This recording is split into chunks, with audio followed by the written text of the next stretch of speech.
Hi everyone, my name is Dr. Amna Shabir. I am the founder of Early Career Physicians Institute, and we are very excited to present our first ever Physician Wellbeing Q&A series.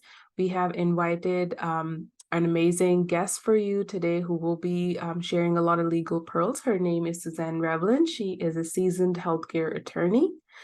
The reason we started the Physician Wellbeing Q&A series was when I was interacting with all my coaching clients with our primarily early career physicians, issues that kept coming up related to well-being.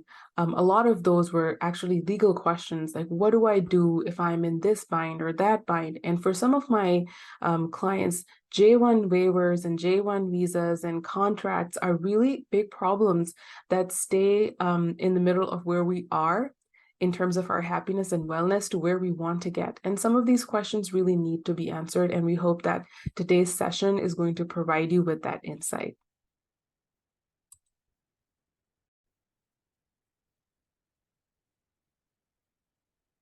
Hi, everyone. My name is Suzanne Ravlin. I am thrilled to be a part of the Physician Wellbeing Q&A series, part of the Early Career Physicians Institute. So I want to thank Amna for inviting me to present with you today. My goal is to give you some pearls or some tips and tricks to be able to be thinking about as you're on this journey. It is an important part of who you are, of what's next in your career, and a big part of shaping the future, your own future. And so I'm excited and again want to thank all of you for being here today and investing in yourself. It's not easy taking the time. There is no extra time for our physicians these days. And so making sure that when you're making this next big decision, you are taking in the information and making the right decision for yourself. So let's start by just talking about a little bit of who I am. Again, Suzanne Ravlin. I have been a healthcare attorney for over 13 years for a healthcare system. I was the chief legal officer, and I had a lot of different departments specifically that relate to the topic at hand here. Our institution was a part of Rural Health. It's an independent healthcare hospital. And I'm proud to say my connection to all of you is we were a teaching facility. We had 2 residency programs. And throughout those 13 years, I had almost 20 different physicians at different times on some kind of a immigration status, helped walk them through the process, got great relationships, made some of my best friends throughout this process and journey with them. And I'm just internally grateful that they chose to work in the United States and be a part of our healthcare system. With that, I've also had a lot of experience just in the legal realm. I've been an attorney for over 20 years. I'm licensed in Illinois and in Michigan. As you can see, I'm a Big Ten girl at heart. I went to the University of Illinois as well as Michigan State University for law school. So I'm a Midwest girl, but I love to travel. And so really any part of our country, I think, is a great place to live. And again, you'll hear me say this a lot in this presentation, is just to be thinking about what's best for you. And what was best for me was to move back home to our town, our small town, and raise a family near my family. And unfortunately, for some of you, that won't be what the case will be for you, that you get to live near family. However, as we go through this presentation, that's something I want you to think about when you decide where you want to spend this next stage of your career, where you want to kind of form your roots and build a community for yourself. It's so important, and I know that firsthand. As I start this presentation, it's important. I'm an attorney, so I need to give the disclaimer. I'm not going to be giving any legal advice in this specific legal advice in this presentation. However, I am going to talk in legal general terms about, the process, about my own personal experiences, and then hypotheticals, questions that you've submitted that I can touch on and hopefully give some insights, and most importantly, give you avenues about where to go in this journey for yourself. again, the goal of the presentation, some of the big questions you need to be asking yourself. Should I have my contract reviewed? Who should review my contract? What can be negotiated in a J1 physician contract? And then based on my situations, what are some of the areas in the contract that would require some special attention, some details, some things that I really need to make a decision for my own self and for my career? I'm going to really start and pause here, and I have a statistic, but most importantly, I just want to express my gratitude. I want to thank all of the foreign residents who have chosen to practice and give care. I have been a huge beneficiary of this, as I alluded to before, what impact our community has had because we've been able to have sponsorship, J1 visas, H1 visas, even Conrad waivers.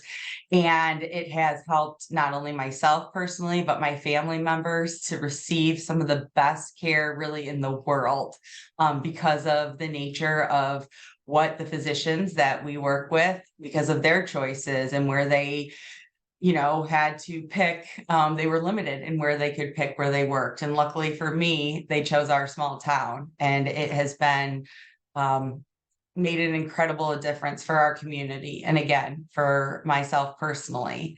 And so when you read the statistic, I think it's very important and it's something that you should be proud of. And I hope and I am a big advocate to make sure that we make this process easier for you. It has not been easy in the past, and certainly it still continues to have barriers. And as you'll see here, just in 2019, the AMA posts this statistic that said that there has been an increase by 62% of our FMGs, so our foreign medical graduates, that are gaining education and providing services in our country. One more statistic here that I think comes into play and is part of the conversation today here is this idea, again, how important it is for our entire healthcare system in the United States to be able to have programs that allow for foreign medical graduate students to practice in the United States. You'll see here in the yellow that says over 26% of physicians and surgeons, so almost 1 million people were practicing in the United States in 2021. And what a gift that has been. One other thing to think about, though, is you are limited in where location you could practice. And so the second paragraph here just illustrates, the fact that there are certain areas maybe that are more prone either to rural or just to the environment, different locations that provide services for immigrants. So for example, in Michigan, there's almost 28% of their physicians and surgeons come because of J1 waivers or immigration status. There's other places that rely heavily on those foreign-born physicians, such as New Jersey, Florida, New York, California, and Maryland. So as we continue in this conversation, that's something that I really want you to think about. This next slide is really the foundation, questions to ask yourselves as you go through this process. What is most important to me? Yes, I have a for sale sign here. And the reason why I have a for sale sign is this notion that looking for a job is a lot like looking for a home. You may not on the first time get your dream house. You may have to decide what is really important about that home. What are the non-negotiables? For me, I grew up in a family of 7 with 1 bathroom. When I bought my first house, it was really important that we had more than 1 bathroom. So that was a non-negotiable for me. And you're going to have those non-negotiables. And it's important that you do get to take ownership in this process and that you get to choose a place to live that speaks to you. There are communities, again, I talked a lot about my own personal experience and where we live. Other foreign-born, some immigrants have recruited some of their own peers that they know that they worked with or went through schooling with, and they've built then a community in our small town, and it's flourished. I think it helps, whenever you're a part of a community, you're going to be more successful. You know that better than anyone. So some of those questions that you want to be asking before you even go through the job search process is, what is my long-term goal? Is this contract, do I want to look for, am I looking to obtain my green card? Or how long am I planning on staying in the United States?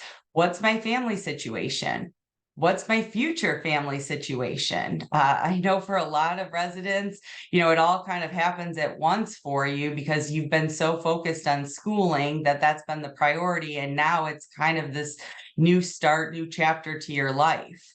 What type of medicine do I want to practice? What weather do I want to live in? That's important. I live in the Midwest. It's getting dark at 5 o'clock. If you're someone who wants to be near water, make that a priority. Just because you're limited in necessarily where some of the different places that you could practice doesn't mean you're limited that you have to be in a specific area. So if weather's important to you, I think that's something that you really should consider. How close to the nearest airport? Family is important and connections, and you are going to have to travel to return home. And so what does that travel look like? Do you need to be closer to an international airport? We're going to talk later on about the priority there when you talk about paid time off and what that looks like for you, because travel for you is not where you can go home sometimes and see your family, your parents in a weekend. So we want you to be thinking about that in this process. What do you want your schedule to look like? And again, what are those life goals? And I think, we started this presentation. It's an early career institute. A coach can really walk you through some of these questions and empower you to be thinking about these. And that will just exude and it'll come through in your interviews. It'll come through in what jobs you seek or what jobs you're looking for. And I think that's incredibly important throughout this process. Equally important, should I have my contract reviewed, and who should review my contract? The example I like to give here is just asking yourself that question is all physicians, there is a huge scope of work that you can do. I look at a general surgeon, all of the different things that they can do in their practice. However, if you have to have a very specific surgery, is it a general surgeon? Do you want a general surgeon who's only done it maybe once in the last 5 years? Or do you want the general surgeon? Do you want the specialty? Do you want someone who can relate specific to your situation? And so it's the same when you're having your contract reviewed. You want someone who's experienced in healthcare employment contracts, who understands the type of situation that you're in. They understand what needs to be in your agreement as it relates to your scenario, whether it's a J1 visa waiver or the H1B or a Conrad. So they can look for those nuances. They can walk you through the process and they can protect you. That is the role of the healthcare employment that is the role of the healthcare attorney, is to walk you through what are the risks associated in that contract. Today, we're going to talk about what that looks like, the outlines for that. But it's still very important that you have someone who's looking out just for you and your best interest. And so a lot of times you may hear your employer say that nothing is negotiable in the contract. They don't change the legal terms. And that may be the case, but I think, again, it will give you such confidence to know that someone was looking out for you personally and, crossing the T's, dotting the I's. It's no different than kind of a preventative health care. It's important for a doctor. You may think that you're healthy and everything looks good, but you want that expertise of a doctor looking at your lab results. You don't want your patients Googling the lab results and getting their information there. You want someone who sees it every day and can kind of put together all the pieces of the puzzle. So real quickly, I'm going to outline, this is probably information that you already know regarding the different options that are available or may be available.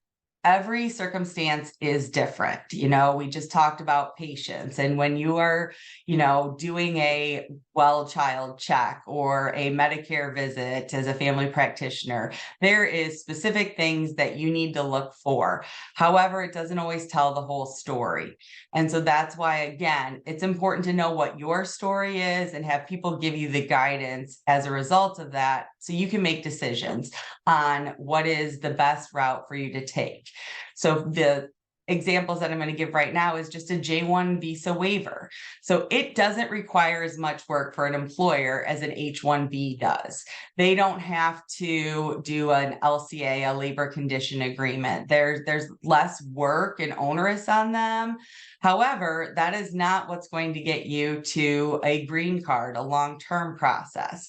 So thinking about if you want to start as a J1 visa waiver or go right to an H1B.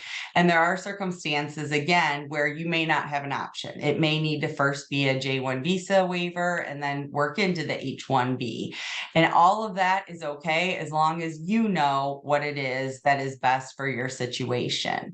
Another highlight here with the J1 and the last part of this is just when you think about your dependents, your family members, people in your life, what is their life going to look like? Are they looking for a job? That will also play a part in the decision-making process of what job, what waiver, what immigration status you're going for. Conrad waiver program, I just wanted to highlight here. This is a state-specific program, and we're going to talk about that a little bit later, that there are certain guidelines. There's the federal, the entire United States programs as it relates to immigration status, but then there's also some state-specific ones. This is one of those, the Conrad waiver program, and it's a 30. So as you can see, there's only, in order to request for these specific J1 waivers, they only, each state gets 30 a year. And so there's very specific things and guidelines, and not every institution can apply for a Conrad waiver. In fact, where I worked previously, we were able to secure Conrad waivers for a couple of years, and then our status changed. It changed because of the patients that we serve, and it changed because of, you know, the volumes in our area. So just because, you know, an institution was able to get one year doesn't necessarily mean they'll be able to the next year. And then in H1B, I just alluded to this a little bit more. Although, you know, the big thing here is that H1B status does really facilitate that next stage in the process to get to green card. A lot of times people will ask me, Suzanne, what is the length of this process? How long will it take?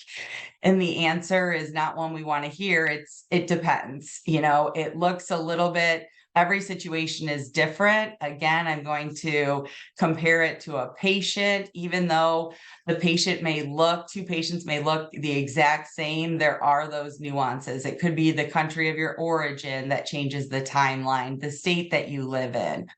However, there are some fundamental timelines. For example, the J1 visa waiver is in a 3-year increment.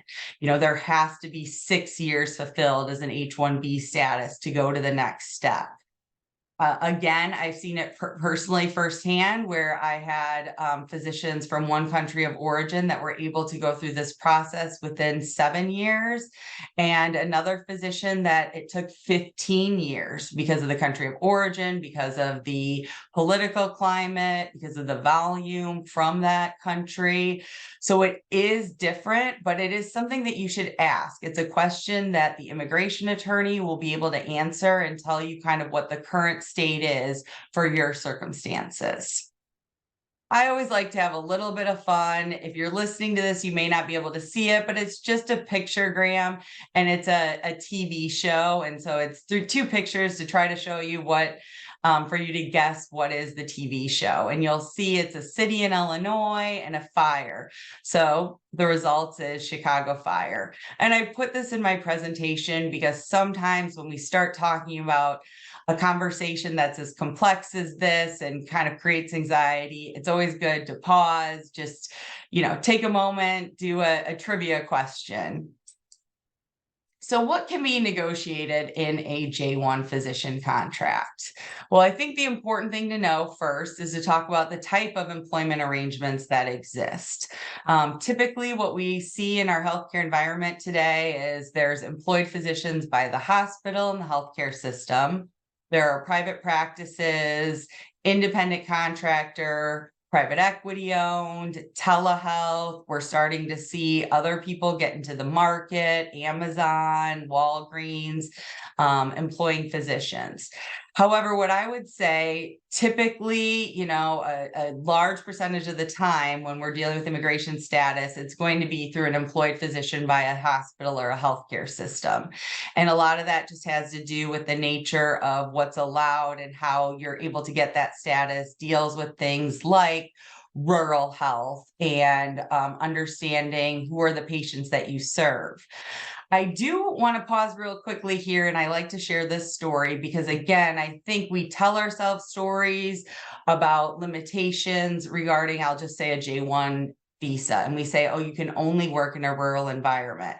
Well, actually, sometimes it depends on what's called a HPSA score, which has to do with if there's a healthcare physician shortage in an area. And I've actually seen that in the city of Chicago, where there was a hospital system that had a HPSA score because of the shortage of where people want to work. So again, I'm not trying to say that they're ideal circumstances. I just want you to be thinking about the fact that it doesn't mean that you have to be surrounded by a cornfield in order to be employed in the United States for your next job.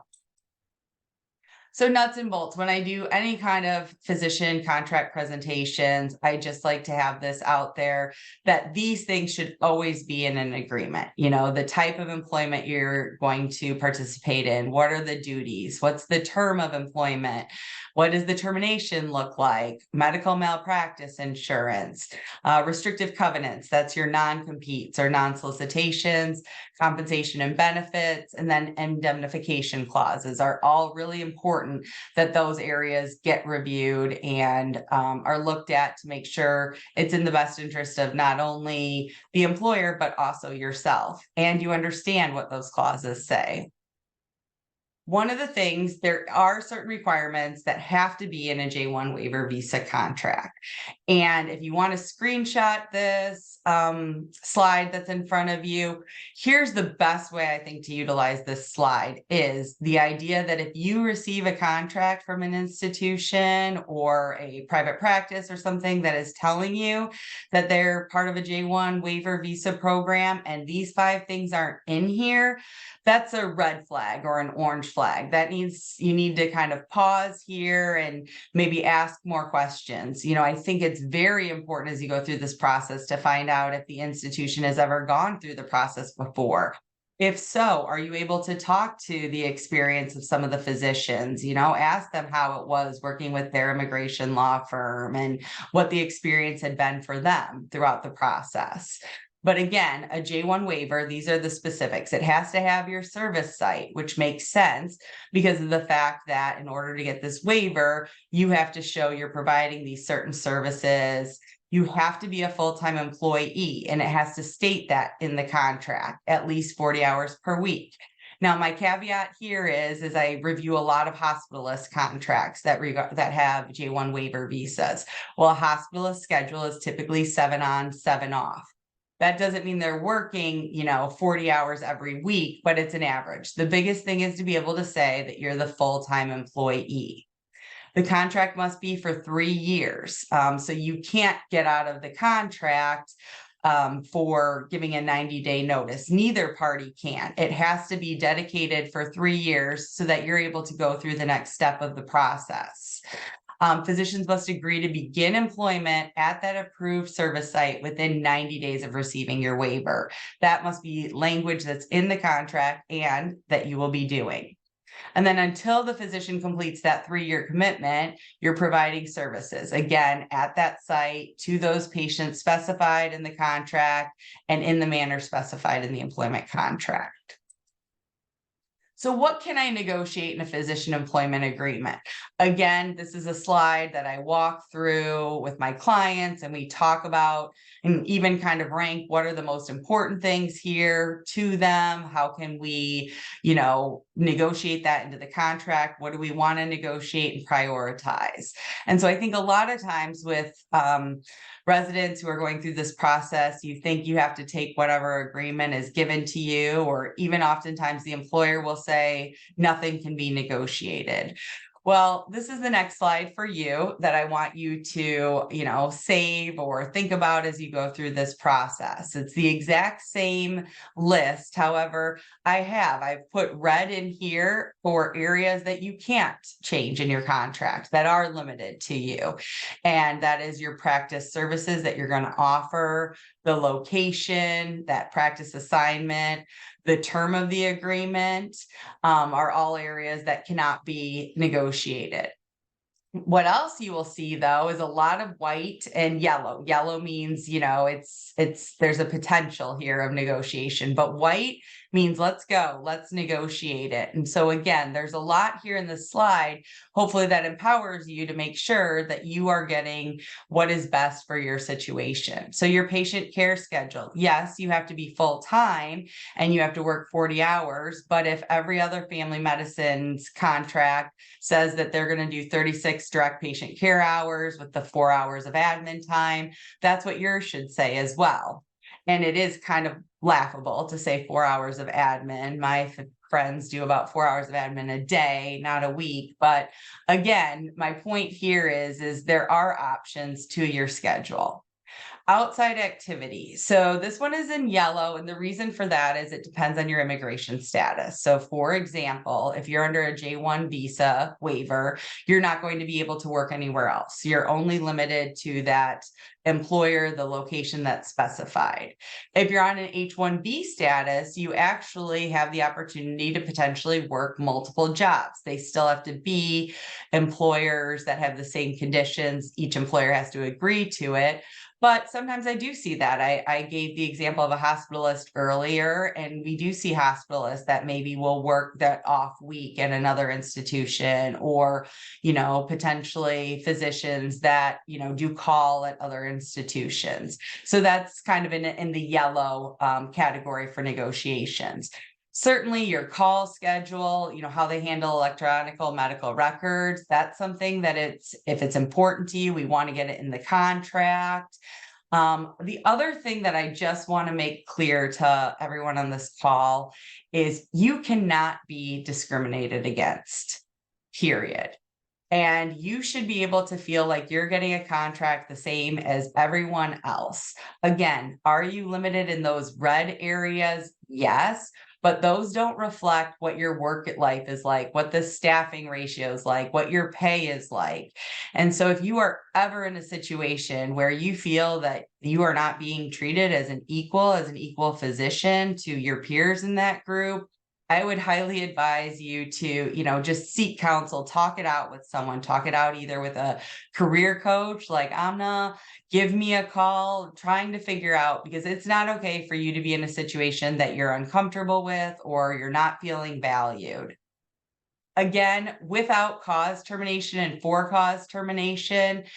Without cause means either party can kind of resign at any time, or the employer could say, we no longer need you. If you're in a J1 visa status, as I just alluded to before, that cannot be in the conversation because you're committed to those 3 years. At the end of the presentation, I will talk very briefly about how to get out of a bad situation. But again, for purposes of what's in the language for your contract, that without cause termination would not be there if you're on a J1 visa status. It may be there in other circumstances. Non-compete. Non-compete is really important here because a non-compete is state specific. And again, that's why it's just not a template contract always, because every state, every location has some nuances. So for example, in the state of Illinois, you cannot have a non-compete for someone who has a J1 visa waiver. However, for physicians that are not under that same status, there can be a non-compete, and it differs from state to state, and there's different conditions. So that's why that one's in yellow here. Same with your notice. We talked about, what that could look like with termination. Alternative dispute resolution, a lot of times that's just how they're going to settle any kind of employment disagreements or arrangements. And so you'll see that sometimes in a contract, and you may want to negotiate it, you may not. And then compensation and benefits. So that's in green here because that is absolutely something that can be negotiated. And in fact, there's a lot of pieces to compensation and benefits. So I've highlighted some on this slide here, things for you to be thinking about. Again, base compensation. Right here is, maybe let's highlight this as one of those pearls.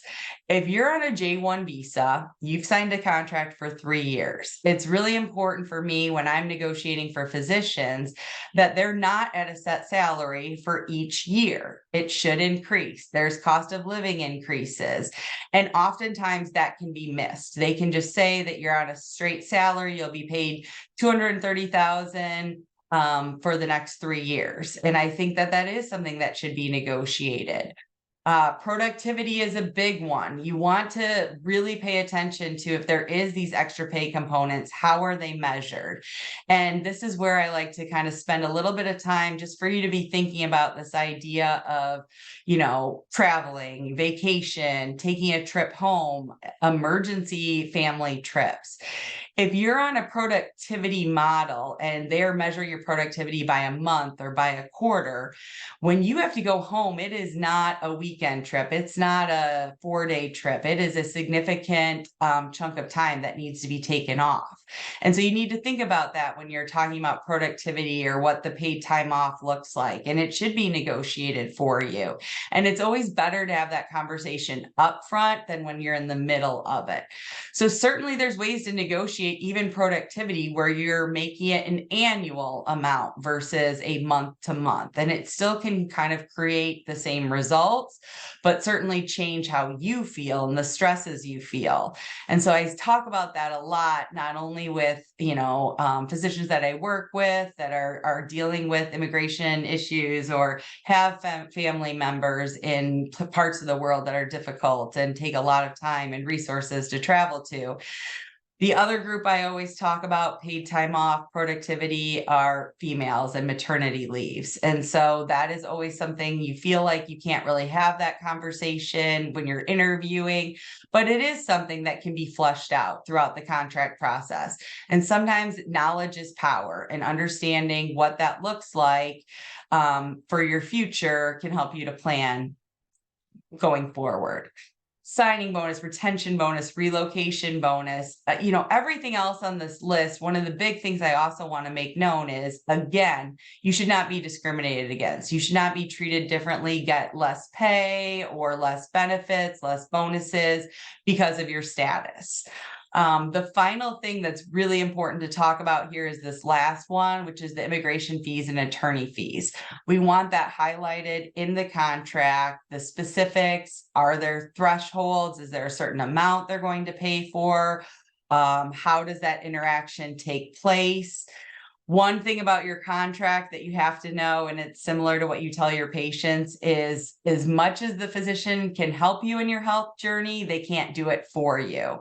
And it's kind of the same in this journey. So you're going to lean on people and use the resources, but your visa, your status is still your responsibility. So you need to make sure that the attorneys are doing the work, in a timely fashion. The employer, whatever they've committed to you to be done or submitted to the government, gets done. And so that is burdensome. And I'm sorry that you have to go through that, but I really do think it's important to mark on your calendars each year if there is something that has to be submitted, just so that you make sure that you cross your T's, dot your I's, make sure that there are no problems in the future.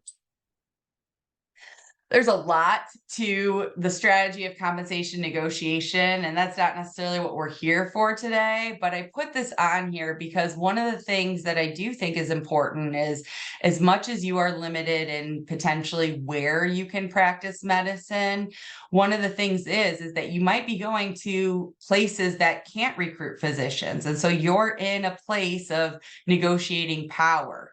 There is a shortage and going to continue to be a physician shortage in the United States for, definitely the near future. And so using that to your advantage, when you understand the people that you are, interviewing for, when you understand that they are in need of this position, it helps your position from a negotiating standpoint. So you want to know your value, and certainly there are resources and people that can help you through that process.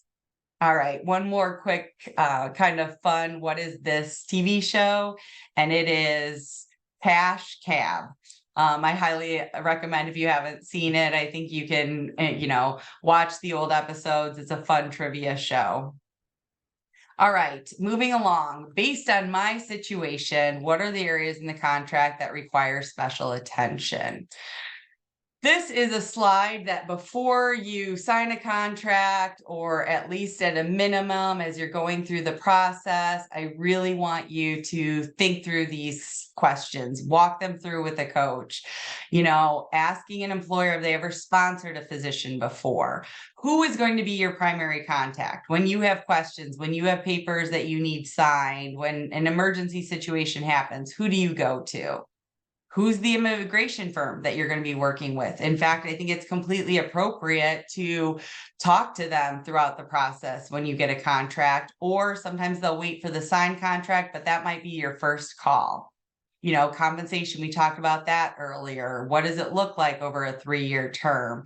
That paid time off is incredibly important to understand. Outside activities, medical malpractice insurance, the non-compete, payback policies. If you're receiving bonuses and promissory notes, what do those look like? What does it look like if your circumstances change?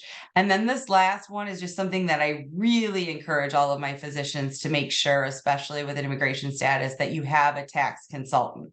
Because there are things that are not just related to your paycheck, but maybe to your retirement. If they're giving you a retirement match or bonuses that you may need to look at from a different standpoint that could be more advantageous to you under the circumstances.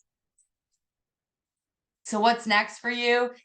Oh, the job search process. It can be painful. It can be a little daunting, especially after, while you're currently working and in your residency. But again, I want you to take ownership and know that this is your process. Before, as residents, when you interview, you're interviewing to get the residency program. Now you're interviewing to see if this is the right fit for you. And there is a shift in mentality there. So definitely, talking to mentors, getting a coach, planning out the timeline, the start dates, the travel. When you think about your next job and you think about potentially that July 1 date, you've probably not been able to reconnect with family for a long time. And this could be the opportunity, and your future employer can work with you so that you're still in that 90-day window, but you get real time off to spend, visiting friends or family. That might take significant time, depending on the travel. Know your contract, know what's important to you, pretend it's a house. What are the non-negotiables for you?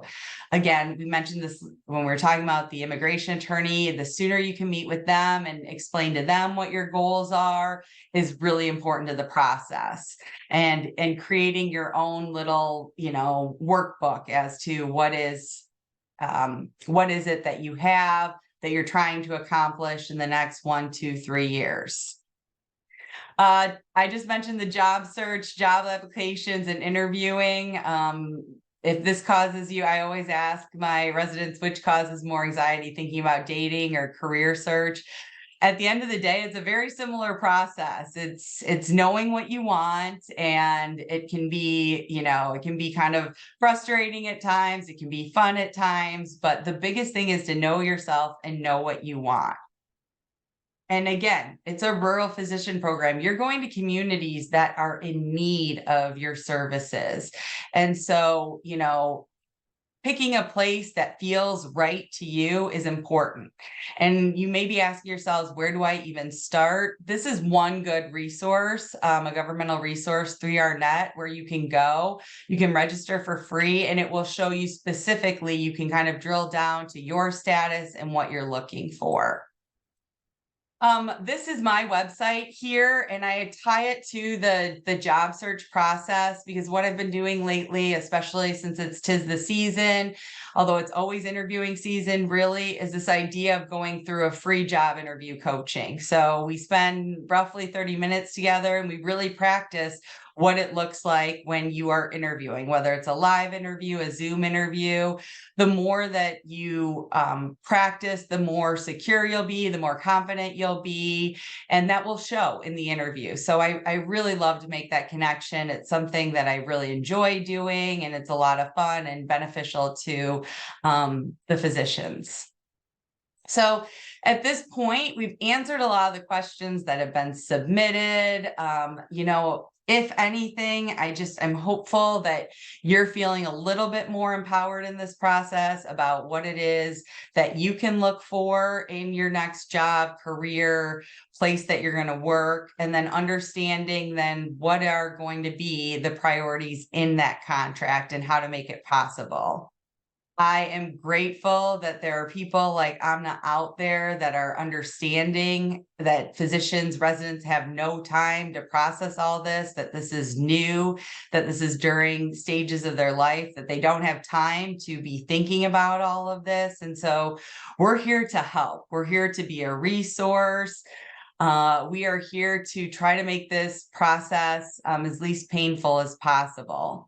So again, I just want to thank you for your service, your commitment to healthcare. We are in need of you. And thank you so much for all the hard work you've done to this point. And let's make sure then that this next phase of your career is what you were hoping it to be. Thank you so much. Have a great day.